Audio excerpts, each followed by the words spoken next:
Nia tout le monde, c'est Sophie et aujourd'hui on se retrouve pour un nouveau cosplay time, mais cette fois il est un peu particulier puisqu'il s'agit du making of de mon cosplay de George Tuseki. George Tuseki est un personnage interprété par Bob Lennon, issu de l'univers du Jour du Grenier, apparu pour la première fois dans la vidéo Harry Potter et est connu pour des moments comme ceci. Je te tuerai, Potter, foi de George Tuseki. Staffula. Dans cette vidéo, je vais vous montrer comment j'ai réalisé pas à pas le cosplay, que ce soit la cape, le haut, voire même la baguette. Et voilà, du coup, installez-vous confortablement, prenez de quoi manger, de quoi boire. La vidéo va commencer. Avant toute chose, je tiens à remercier Shungeek et à son carnet de couture de l'apprenti sorcier parce que sans ça et sans son aide et sans ses astuces, eh bien ce cosplay n'aurait pas été possible. Du coup, Aurore. Tout d'abord, j'ai commencé par la cape, car oui, j'ai décidé de commencer par le plus gros en premier, comme ça on est débarrassé. Shungeek avait révélé qu'il y avait 120 motifs brodés sur la cape, le tout pour 50 heures de boulot. Étant une personne de défi, je me suis dit, est-ce que je vais vraiment m'infliger 50 heures de boulot, donc ainsi broder 120 motifs sur la cape? Bah bien sûr que non. Non, non, non, non, non, non, non, non. J'ai donc opté pour de la soie au motif jacquard et je suis hyper satisfaite du résultat parce que déjà le motif il est beau et aussi la doublure beige crème se marie très bien avec le vert que j'ai choisi. Alors le tissu de soie au motif jacquard au mètre m'a coûté 12,90 € multiplié par 3, je vous laisse calculer. Après avoir cousu la pièce triangulaire présente sur le haut de la cape ainsi que le grand demi-cercle, je les ai cousus ensemble pour ensuite coudre l'attache qui est en fait une corde de rideau et voilà le résultat. Ensuite, je me suis attardée pour le haut. J'avais commencé par les manches, qui est vraiment du tissu de coton pour chemise classique. J'ai commencé par les manches pour ensuite froncer le tissu. Et croyez-moi, ça m'a donné beaucoup de fil à retordre car c'est la première fois que je fronçais un tissu. Avec beaucoup de tissu pour un cosplay de George Tuseki. De toute façon, plus c'est extra, plus t'es dans le personnage. Et du coup, après avoir cousu le tissu froncé avec les manchettes, on obtient des manches. Ok les gars, je me hais énormément parce que j'ai oublié d'appuyer sur enregistrer, mais les manches sont prêtes. Pour ce qui est de la fermeture, j'ai utilisé du velcro que j'ai coupé en deux, pareil pour l'autre manche, et que j'ai cousu vite fait, et puis je remarque que les motifs ici, je sais pas si vous voyez, mais on dirait un T comme tu sais qui.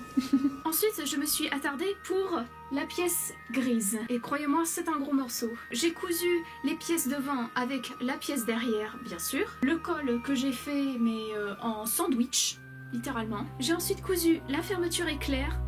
Et là, c'est le drame. Pour deux raisons. La première, je m'étais trompée de fermeture car cette dernière n'était pas séparable. Du coup, j'ai dû en acheter une deuxième. Comme vous pouvez le constater, celle-là, elle est mieux et je trouve qu'elle est beaucoup plus facile. Et j'ai aussi fait des ourlets au niveau du bas, mais de toute façon ce sera caché par une décoration argentée. Et ici, la fermeture sera cachée par justement la pièce matelassée. Et je propose qu'on continue ça et qu'on attache les manches et qu'on commence le matelassé. La deuxième raison, c'est que ma caméra a décidé de rendre l'âme. Du coup, je filme avec une nouvelle caméra, c'est celle-ci. Du coup, si vous voyez un changement de qualité, eh bien sachez que c'est tout à fait normal. Donc, après avoir attaché les manches et la fermeture éclair, j'ai donc décidé de m'attarder sur les décorations argentées, que ce soit sur la partie inférieure du haut et au niveau des manches. Ça a été dur, mais ça a valu le coup. Pour ce qui est de la pièce matelassée, eh bien ça a été la première fois que je faisais un matelassé.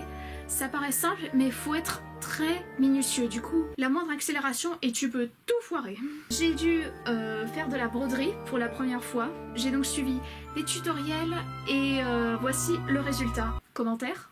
Staffula. J'ai donc attaché les pièces ensemble après les avoir surjetées. J'ai donc posé un billet pour ensuite la décoration argentée pour cacher le billet et nous avons notre pièce matelassée. Et bien évidemment, j'ai choisi du velcro pour attacher la pièce matelassée au haut et je trouve que je dis beaucoup trop de fois le mot pièce matelassée dans cette phrase.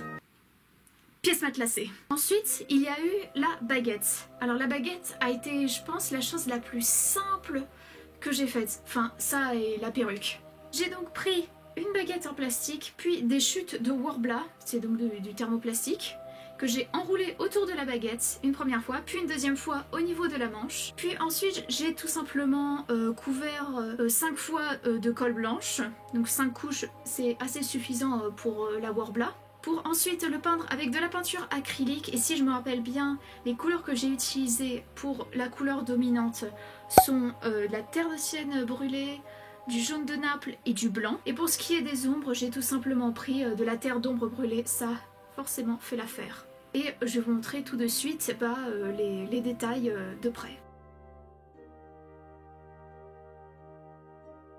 Pour ce qui est de la perruque, il s'agit du modèle Maru de chez Cosplaycraft que j'ai bouclé. J'ai juste fait 2-3 boucles par-ci par-là, et franchement il n'y avait pas grand chose à filmer à part moi qui fais des boucles. En gros j'ai fait les boucles avec un fer à lisser et un bâton de colle qui fera office de rouleau ou de bigoudi ou je sais même pas comment vous appelez ça, mais moi j'appelle ça des rouleaux. J'ai chauffé la mèche, puis j'ai pris mon bâton de colle, puis j'ai enroulé, je garde quelques secondes et hop, on a une boucle. Du coup si vous n'avez pas de rouleau mais que vous avez un fer à lisser et des bâtons de colle, vous savez ce qu'il vous reste à faire. Je mettrai à quoi ressemblait la perruque avant que j'y touche, mais quand j'avais mis la perruque, sans les modifications, mais on aurait dit Antoine Croûte quoi. Voilà le résultat final, nous avons notre cosplay de Georges tu sais qui. Bon et bien écoutez les amis, je crois que c'est à peu près tout, j'ignore combien de temps durera la vidéo, mais je ferai en sorte qu'elle soit bien. Et bien suivez-moi sur Instagram si ce n'est pas encore le cas, parce que vous allez louper du lourd en matière de cosplay. D'ailleurs, mon prochain cosplay, il s'agit de Lady Dimitrescu de Resident Evil 8. Du coup, si vous voulez pas louper ça, eh bien vous savez ce qu'il vous reste à faire. Suivez-moi là-bas. Et ouais, sur ce, soyez vous-même, soyez créatifs et aimez-vous les uns les autres. Ciao, bye bye. Mouah.